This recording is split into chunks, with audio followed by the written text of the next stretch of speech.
করি ভালো হবেন। আমিও ভালো আছি। এই তো বিছানা তো চান টান করে নিয়েছি, রান্না বান্না করে নিয়েছি। এই যে আজকে মেয়ে সকালে স্কুল আছে, স্কুল গেছে। এই তো তারপরে ওকে টিফিন বানিয়ে সব করে স্কুল পাঠিয়ে রেডি। তারপর আমি চান টান করে আবার আলু ভাজা করে রেখে দিয়েছি, আজকে খাবে মুড়ির সাথে। আর পুজো সব করে নিয়েছি। এইবারে এইদিকে জল, এই যে বিছানগুলো গুটিয়ে নেই, এটা বাকি ছিল, এইগুলো করে নিই। আচ্ছা গরম করেছে আর বলবেন না, এত গরম বিচ্ছিরি গরম। ঠিক আছে, এই যে বালিশগুলো ওয়ার চাদর পেতে দিই, না হলে আমার মেয়ে আসবে এর উপরে বসবে আর উঠবে না, বলবে আমি স্কুল থেকে এসে আমি আর পাচ্ছি না, এমনি বলবে। তারপরে আবার রান্না চাপাবো, ওকে চান টান করিয়ে আবার খাইয়ে দাইয়ে তারপরে করবো, না হলে হয় না। একভাবে রান্না করতে যাবো, হবে না।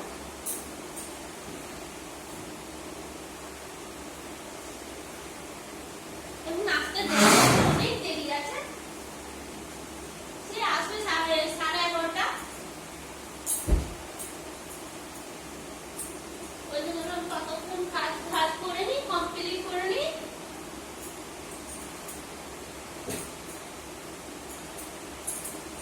পাতি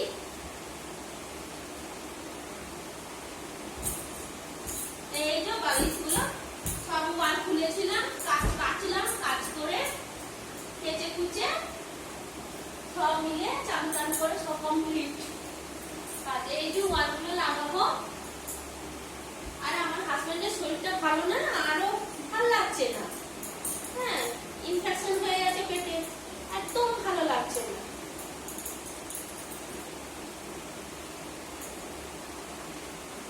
মন মেজাজ ভালো না।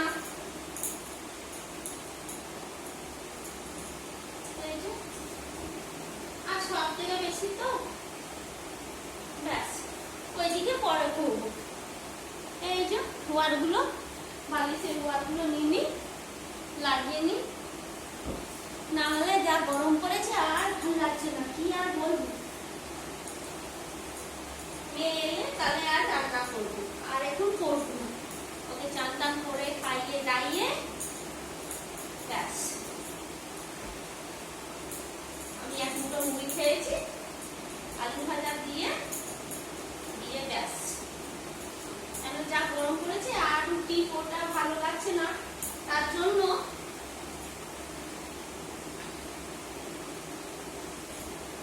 এই যে বালিশগুলো লাগিয়ে নি, ফুলগুলো অনেকে ফুল বলে, ওয়ার বলে, অনেকে বালিশের খোলা বলে, কি বলে, সবাই সব রকম বলে, আমরা তো ওয়ারই বলি।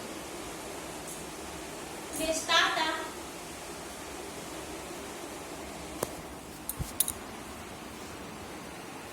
এই যে সব কাজ হয়ে গেল, এই যে কিছুটা আছে বাকি। বেশ, টাটা, রাখছি। সবাই ভালো থাকবেন, সুস্থ থাকবেন।